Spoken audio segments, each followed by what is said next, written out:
Bienvenidos nuevamente al programa Activa tu Bienestar, en el cual tratamos diversos temas de salud. Hoy trataremos un tema muy importante, muy común en la cotidianidad, y para hablar de este tema nos acompaña nuevamente Mónica. Mónica, súper bienvenida al programa siempre. Un cordial saludo para toda la comunidad del municipio de Jardín y muchísimas gracias a Antena 4 y al programa, a ti, Alejo, que nuevamente me han invitado. Ay, muchas gracias a ti por siempre acudir. Bueno, empecemos con ese tema que es un poco denso.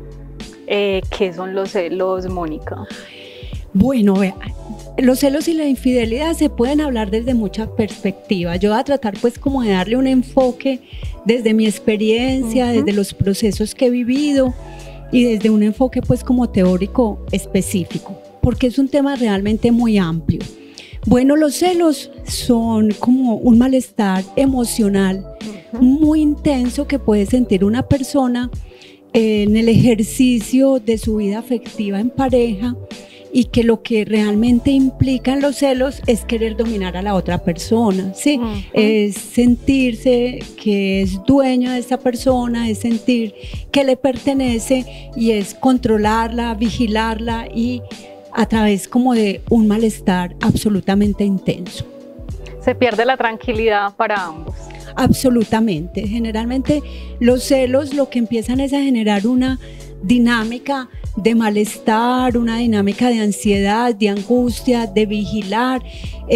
La persona casi que empieza incluso a no funcionar y a no permitir que la otra persona funcione normalmente en su vida diaria, ¿cierto? Entonces controla el tiempo, controla las amistades, supervisa el teléfono, o sea, hace una cantidad de acciones que realmente hace que la mayor parte del tiempo esté enfocada en esas acciones y termina afectando su funcionamiento en todas las áreas de su vida y también afectando a la otra persona en su cotidianidad.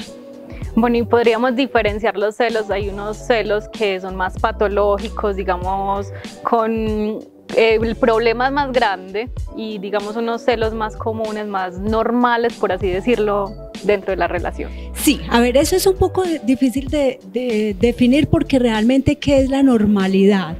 La normalidad para unos podría ser algo, manifestarse de ciertas maneras, y para otros es un asunto realmente muy subjetivo, pero sí es real que hay unos celos que les podemos poner la marca definitivamente de patología, el común de la gente lo llama celos enfermizos, ¿sí? Y que hay otros celos que permean ciertas relaciones en ciertos momentos del tiempo, de la relación, de cambios, de ciclos, de dinámicas de pareja. Y entonces en estos celos, que como tú llamas muy bien entre comillas normales, pueden haber reclamos, pueden haber conversaciones muy serias sobre para dónde va la relación y cierto nivel de inseguridad que le pueden generar otras personas, lo que no te gusta de lo que esté viendo la otra persona, pero en esa normalidad podríamos decir que hay una capacidad de conversar, hay una capacidad de interactuar tranquilamente con el otro. Y en cambio, en los celos patológicos realmente hay un desborde de emociones, de comportamiento, de conductas absolutamente desadaptativas, donde a veces terminan en agresión, terminan en situaciones, incluso en agresiones y heteroagresiones muy graves, en feminicidios, o incluso en agresiones graves y también en homicidios de hombres, porque también hemos visto que en las noticias a veces vemos cosas realmente dramáticas, que una mujer cortó los genitales de su pareja por celos. Esas son conductas absolutamente enfermizas y patológicas que se han gestado dentro de una relación realmente con muchas dificultades, con muchos celos extremos, y que realmente pueden llegar a situaciones realmente lamentables. Entonces los primeros son como una confrontación sana, que es normal en todas las relaciones, no solo en las relaciones de pareja. Y los otros, yo siento que se vuelven es como una dinámica, o sea, ni siquiera hay como un objetivo. Yo creo que si lograran resolver los celos, por así decirlo, hasta se puede acabar la relación, porque lo que mantiene eso es como esa dinámica que genera Sí, es una interacción absolutamente negativa y todo. Es que yo creo, Sara, que has dado en un punto muy importante. Los celos casi siempre están vistos en términos de controlar a la otra persona para que no tenga otras parejas, ¿cierto? Para que no establezca otro tipo de relaciones, pero yo creo que en los celos realmente patológicos hay otros componentes porque hay un control absoluto de la otra persona, por ejemplo, el tiempo. Sales de trabajar a las 6 de la tarde, te demoras mientras llegas a la casa a las 6:10, son las 6:15 y ya está la llamada porque no llegaste, o sea, porque no has llegado, dónde te quedaste. Hay un control de los amigos, de los espacios sociales, de las actividades que el otro hace, de la comunicación en el celular, vigilancia del celular. Hay personas que están pendientes realmente de cómo, digamos, poder acceder a la información privada de la otra persona, ¿cierto? Y sienten una ansiedad, un desespero, angustia, se enferman, no duermen, entran en estado realmente pues como de enfermedad mental, de cuenta de ese control que quieren ejercer sobre la vida de la otra persona. Yo creo que ni siquiera es en términos solo de relaciones, sino también que es de controlar la vida de la otra persona. Se vuelve como algo, como una droga, por así decirlo.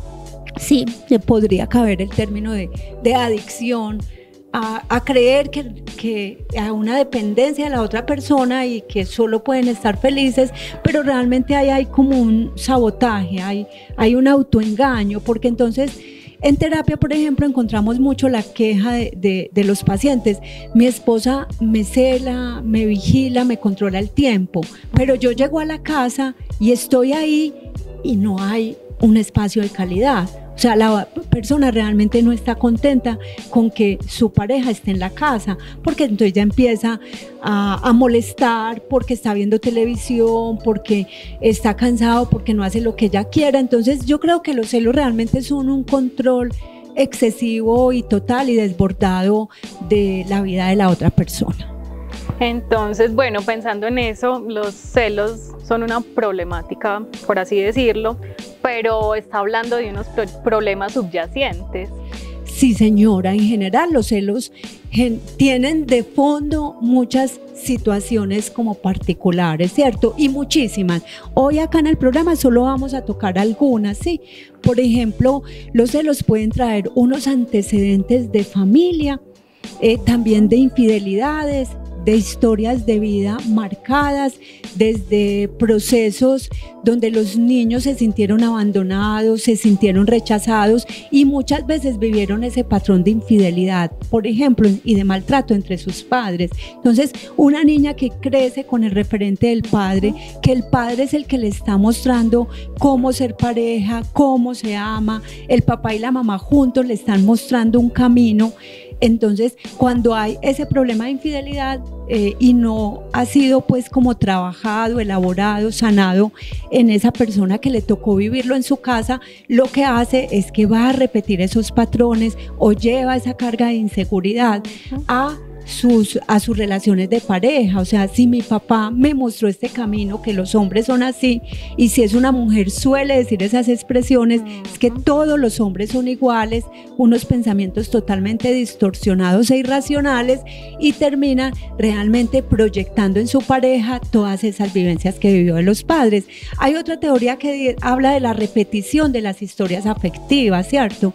Donde circulares, donde mi papá era un hombre alcohólico, era un hombre infiel, y generalmente dentro de ese vacío de la persona lo que va es a buscar también ese patrón repetitivo de comportamiento donde termina con una persona infiel. Entonces vuelve como a un proceso de auto, digamos, realización de eso que ella piensa que es la vida, ¿cierto? Porque siempre ahí va a estar la marca. ¿Qué otras cosas pueden subyacer en los celos? Un alto nivel de inseguridad por esos mismos patrones de falta de autoestima, de no creerse suficiente, de sentir que en todo momento hay otras personas que pueden ser mejor que ellos o que ellas, ¿cierto? Y hay otro elemento que puede estar en la base de los problemas de celos y son los trastornos de personalidad. Hay algunas personalidades muy proclives a tener como característica un comportamiento celotípico, ¿cierto? Por ejemplo, voy a hablar desde los trastornos de personalidad, más desde un enfoque anterior a los diagnósticos actuales, porque estamos en tránsito de acoplarnos pues al DSM-4/5, al CIE-11, y entonces, por ejemplo, en todas las instituciones todavía diagnosticamos con CIE-10, entonces hablo más de un enfoque anterior. Entonces hay unos patrones, por ejemplo, el trastorno de personalidad dependiente es, o sea, como la palabra lo dice, depende absolutamente de esa relación para poder ser feliz, y en esa medida puede tener un alto contenido de celotipia, ¿cierto? Los patrones de comportamiento obsesivos compulsivos pueden tener un toque de celos, pero desde el control. Es que el otro, no reconocen que el otro es diferente, que el otro puede actuar diferente y tomar sus propias decisiones, sino que debe tomar las decisiones que yo considero que son las correctas, ¿cierto? Bueno, está muy de moda hablar de los narcisistas. Los narcisistas, en el fondo, aunque quieren poner el gran peso de una relación en que yo soy muy importante, que yo soy el mejor, que yo doy lo mejor, en el fondo en una persona narcisista lo que hay es realmente unos bajos niveles de autoestima, inseguridad. Entonces, en esa medida, a través de grandes procesos de manipulación, se termina dominando y celando profundamente a la otra persona para hacer que realmente esté al servicio de mi ego, ¿cierto? Entonces, por ejemplo, eso es como muy particular en temas de trastornos de personalidad. Entonces sería como las corazas de la personalidad, justamente para poder relacionarse con el otro y tapar todos esos vacíos y esas inseguridades. En los patrones de trastornos de personalidad lo que hay es eso, es unas maneras disfuncionales de comportarse, de relacionarse con los otros. Entonces yo puedo hacer ver, por ejemplo, las personas dependientes son absolutamente amorosas, son mágicas, enamoran al otro desde hacer todo lo que el otro quiere, lo conquistan desde lo más profundo, o sea, lo hacen sentir maravilloso, las historias, y luego esa relación se va transformando en que yo no puedo vivir sin usted. O sea, ya usted es la persona más importante de mi vida, me pierdo a mí misma como ser humano, y en esa transformación yo lo que le muestro a usted es que, o sea, mi vida no tiene sentido si usted no está, y por eso tiene que estar a la hora que yo diga, tiene que relacionarse con las personas que yo diga. Y bueno, hay un tema muy actual, Sara, en temas de celos y de infidelidad, que también es una postura que se ha ido pues como permeando mucho en la actualidad, y es el estilo de las relaciones. O sea, la monogamia es cuando hay una exclusividad, cuando yo hago un pacto de alguna forma, ojalá fuera muy explícito, y podernos sentar cuando nos estamos conociendo y permitir conversarnos con la otra persona de esto y decir, vamos a ser exclusivos, vamos a comportarnos, porque ahorita también está el tema del poliamor. Entonces, cuando ya las personas deciden en algún momento de la relación o para iniciar una relación que pueden enfrentarse a unas maneras diferentes de relación de pareja, yo creo que esto tiene que ser muy elaborado, tiene que ser muy conversado, tiene que ser muy puesto sobre la mesa, porque realmente cuando estamos en unas relaciones tradicionales de amor, digamos a través de un matrimonio marcado por una ideología religiosa, por lo católico, se supone que hay unos pactos de fidelidad, de lealtad, de exclusividad, ¿cierto? Pero además de suponer, yo creo que tenemos que ponernos a hablar mucho de eso en esa etapa del noviazgo, donde se debe conocer al otro, donde se deben hacer preguntas incómodas, donde independiente de pensar que lo vamos a perder o no, es pensar que esto es lo que nos va a fortalecer el futuro de nuestra relación, porque hay que preguntarle al otro realmente cuáles son sus intereses, cuáles son sus proyecciones en una relación de pareja y cómo pueden construir esa relación de pareja, porque ahí nos vamos a otro tema que es el tema del noviazgo, del enamoramiento, de las transformaciones de los ciclos en las relaciones de pareja, y ahí es donde empiezan realmente a fallar o a tener muchísimas dificultades. Bueno, ahí nos podemos ir y mejor dicho, hay tema para rato. Pero entonces, bueno, volvamos como al tema, hablemos un poquito de la infidelidad. ¿Qué es la infidelidad? ¡Wow! Ay, Dios mío, ¿qué es la infidelidad? Bueno, yo creo que ya la venía ahí como marcando cuando hablamos de relaciones exclusivas, ¿cierto? Hay un estilo de relación de pareja, de noviazgo, de convivencia, de matrimonio, de construcción de familia, que implica unas condiciones pues como de exclusividad, de monogamia. A mí que me preocupa ahí lo que yo le decía ahorita, generalmente esto no se habla, se da por sentado, o sea, se da por sentado sin hablar de la estructura del otro, de sus sueños, de sus fantasías, por ejemplo, sexuales. Entonces a eso le tenemos miedo. Entonces, ¿qué es la infidelidad? Se supone que es cuando hay una relación de exclusividad, hay un contrato, llámese matrimonial, un contrato de convivencia, un contrato de hecho, que nos amamos mucho o tenemos proyectos de familia y decidimos convivir, y en esa relación y en esa interacción, de alguna manera, uno de los dos falla a ese compromiso y establece algún tipo de relación con otra persona. Para mí eso es la infidelidad, y dentro de los procesos que vivo continuamente en procesos terapéuticos, esa es la infidelidad. Hay muchos estilos de infidelidad, o sea, y hay muchas discusiones al respecto, incluso en redes hacen pues como los influencers plantean que si esto es infidelidad, que si no es infidelidad. Yo creo que eso depende mucho de la construcción de pareja que se tenga, de la construcción de persona, pero sí hay unos cuestionamientos bastante grandes al respecto, y es, por ejemplo, bueno, infidelidad es solo tener sexo con otra persona y no contárselo a mi pareja, o no pedirle permiso. Yo no sé si existirá esa posibilidad. Mire, yo mañana voy a estar en otro espacio y voy a compartir sexualmente con otra persona. ¿Usted estaría de acuerdo, mi amor? Bueno, eso podría ser. Se supone que un alto nivel de civilización, ¿cierto?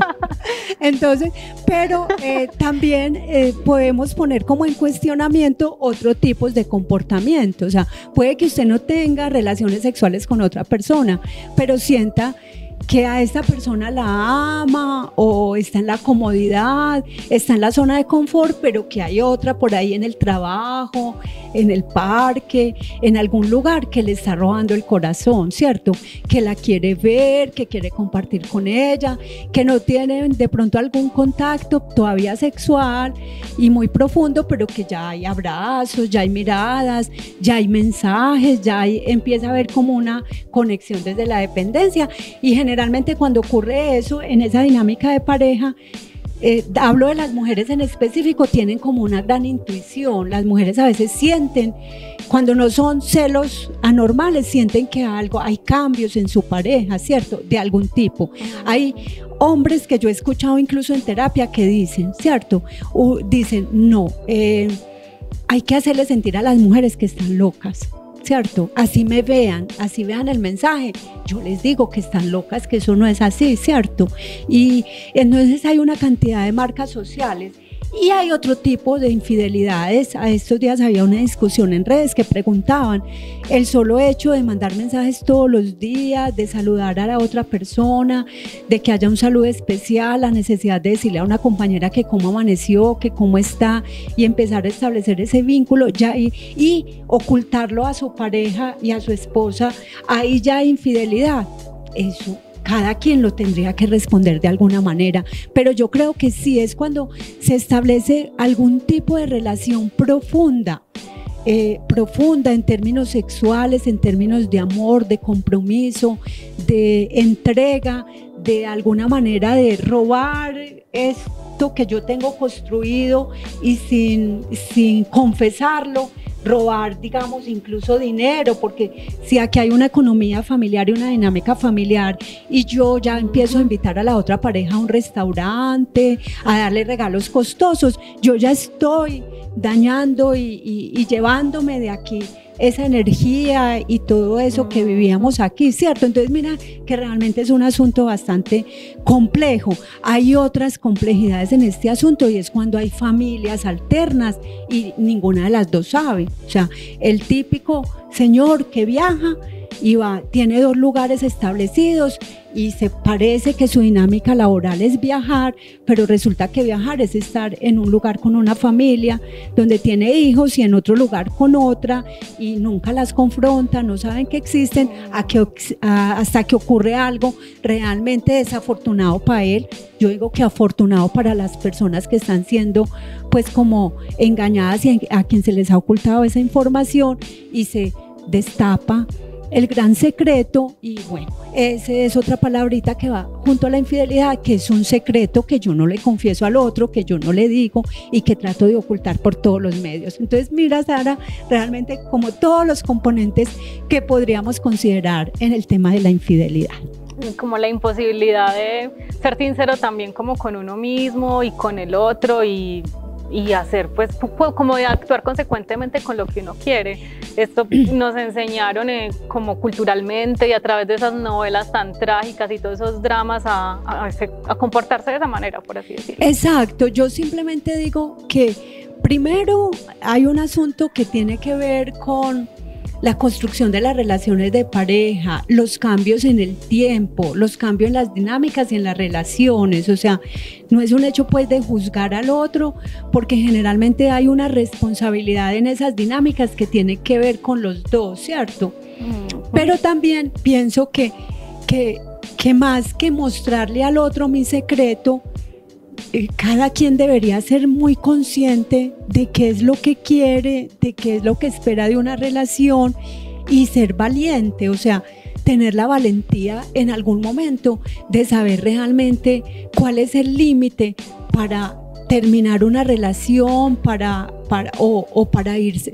irse a otra y tener la valentía y la honestidad de poder conversarlo con la otra persona, ¿cierto? O tener la valentía, porque es que, Sara, el mundo está lleno de personas que nos pueden llamar la atención, ¿cierto? Yo digo mucho, yo alegro el ojo, ¿por qué no? O sea, yo salgo al parque y hay hombres lindos y yo, qué maravilla, pero si un hombre lindo me guiña el ojo, yo tengo que tener la claridad, tengo que tener la madurez realmente de a qué le puedo apostar con esa persona y si yo le puedo dar pie, ¿cierto? Entonces yo creo que es también la claridad con uno mismo. Yo alguna vez tuve en terapia una paciente que me decía, mire, me empezó a llegar al corazón el esposo de una amiga que también era amigo de mi esposo. O sea, eran 2 parejas amigas y eso ha ocurrido mucho en cine, por ejemplo, en películas. Sí. Y ella un día dijo, yo me senté y hice una evaluación y él estaba tirándome los perros duro y a mí me estaba entrando al corazón y yo por la noche era acostada con mi esposo y pensando en esa otra persona. Y un día me senté me hice una evaluación yo misma. ¿Qué pretendo? ¿Hasta dónde puedo parar esto? ¿Hasta dónde puedo llegar? Y sobre todo, aquí yo no solamente les voy a ser infiel a mi esposo, que es quien más me importa, sino a mi amiga, y mi amigo le va a ser infiel a su amigo. Entonces mira todos los círculos que se pueden establecer. Entonces ella fue y lo sentó y le dijo, definitivamente mi estilo no es la infidelidad. Usted me está llegando con sus halagos, me está llegando con sus miradas, con lo que intenta tomarme la mano, pero yo no. Pues realmente mi propuesta es sigamos siendo amigos, las 2 parejas, sigamos compartiendo, pero cerremos esto, porque no estoy dispuesta a ser desleal en una relación tan bonita de amistad y no estoy dispuesta a ser infiel a mi esposo y que usted le sea infiel a mi amiga, ¿cierto? Entonces, porque generalmente mire todo lo que hubiera podido dar para que hubiera ocurrido pues como en esta relación. Entonces son cosas así y situaciones que uno puede, tú lo dijiste al principio, en la cotidianidad. ¿Quién en el trabajo? ¿Cuánto tiempo pasamos en el trabajo? 8 o 10 horas compartiendo el almuerzo, compartiendo el café, compartiendo el estado de ánimo, compartiendo la construcción del conocimiento, las responsabilidades. Entonces muchas veces en ese espacio laboral puede haber alguien que me llame la atención, pero en mi casa, ¿qué? La responsabilidad con ese compromiso, ¿qué? El amor, ¿cierto? Entonces, sobre todo, hay otra cosa y son las etapas de las relaciones de pareja. Usted dice, en mi casa ya no encuentro lo mismo, porque allá hay otras responsabilidades y hay otros compromisos, y esa persona con la cual estoy iniciando ese encanto la teoría dice que el enamoramiento en las parejas dura 2 años. Entonces, usted se puede enamorar de ella, puede boletearle mariposas en el estómago, pero dentro de 2 años va a estar en las mismas, con esa misma persona. Cuando pasa ese cóctel hormonal. Total, sí. Es química cerebral y eso ya está totalmente establecido. Mónica, se nos fue el tiempo de una. Ya nos quedan unos minutos para terminar el programa, entonces ¿quieres hablarnos de algunas conclusiones, algo que quede pendiente por decir o recomendaciones para las personas que están viviendo esas problemáticas? Bueno, no, por decir queda todo. Definitivamente solo tocamos 2 o 3 tópicos, pero bueno, yo pienso que es parte de la magia de estos temas tan importantes. No, como decirle un poquito como a las parejas que estén en problemas, que no necesariamente una problemática de infidelidad tiene que llevar a una separación, pero sí debe llevar a toda una revisión de ese proyecto de vida de pareja, de familia. Yo creo que frente a la infidelidad, el arma es la sinceridad, la capacidad de comunicarse, el amor propio y la seguridad que cada uno de los dos puede empezar a trabajar, es encontrar cuáles son esas brechas en la relación, pero también tener el valor de poder llegar a la otra conclusión, sí, poder llegar conjuntos o cada uno por su lado a decir que no, que ya llegó el final. También hay relaciones de pareja que tienen un final y que no vale tanto la pena estarse haciendo daño, maltratándose, doliéndose, persiguiendo al otro, mendigando amor. Eso ya no es posible a veces cuando ya se llega a ciertos límites. Entonces es poner en la balanza los dos de una manera valiente, con preguntas incómodas y con respuestas que a veces no es lo que el otro quiere escuchar, poder encontrar el camino. También tenemos la posibilidad de la participación de terceros. A veces cuando van a donde el abogado a que se separen, ese también les puede buscar un centro de conciliación para esos conflictos cuando han hijos. Sara, muy importante, los hijos, cuando la casa se les está cayendo encima de un matrimonio, a los hijos no tienen por qué golpearlo las vigas, las paredes. Hay que buscar proteger a los más vulnerables, porque a veces los metemos en la mitad y los volvemos nada, y eso es lo que ellos van a construir en el futuro. Y al final, el tema de también la terapia de pareja. Un 80% de las personas que van a terapia de pareja se separan, pero un 20% se salvan. Y ese 80% que se separan, la mayoría de las veces tienen la posibilidad de separarse de una manera más sana, más tranquila, de sanar un poco todas esas heridas. Entonces mira que hay muchas posibilidades. Bueno, Sara, yo creo que también para finalizar es importante contarles a nuestros televidentes que una buena estrategia como de autoconocimiento, de digamos, preparación para revisarnos y poder trascender muchos asuntos y poder proyectar y tener unas mejores relaciones de pareja es el autoconocimiento. Y yo siempre les recomiendo libros. Entonces hoy les voy a recomendar un libro que se llama Infidelidad, Nuevas miradas para un viejo problema, de Damon Bucay, que es el hijo de Jorge Bucay, que son psiquiatras argentinos. Les quiero que es con un enfoque terapéutico muy chévere, y Retratos ocultos, psicología de la infidelidad, de María Inmaculada Jauregui Valenciaga, es una psicóloga española. Un libro muy viejito que es Amar o Depender, de Walter Rizzo, y Walter Rizzo tiene otros temas que tienen que ver con amor propio y que es muy importante pues como revisar. Y hay un libro que se llama Sanando las heridas de la infancia, si no recuerdo la autora, es una autora, creo que es mexicana, pero es eso, es poderme revisar, poder tener como el espejo de otras experiencias y poder realmente tener claridades en la medida de lo posible de qué es lo que yo tengo, lo que tengo que cambiar, lo que tengo que sanar, y al mismo tiempo cómo realmente puedo funcionar con lo que soy en una relación de pareja. Y muy importante, qué es lo que no estoy dispuesto a negociar. Eso es supremamente importante para poder tener claro el tema de los celos y de la infidelidad. Bueno, mil gracias nuevamente por la invitación que me hacen. Con todo cariño estaré siempre dispuesta a poderles aportar un poquito de toda mi experiencia. Muchas gracias por acudir siempre al programa. Y bueno, como conclusión, el trabajo finalmente es con uno mismo. Total. Mónica, muchas gracias por estar aquí. Muchas gracias al restaurante Sicily por ceder nuestra locación para el programa. Recuerden que si tienen alguna sugerencia de un tema que quieran que abordemos, es bienvenido y pueden escribirnos a través de nuestras redes sociales o el correo electrónico. Y bueno, los esperamos en una próxima emisión.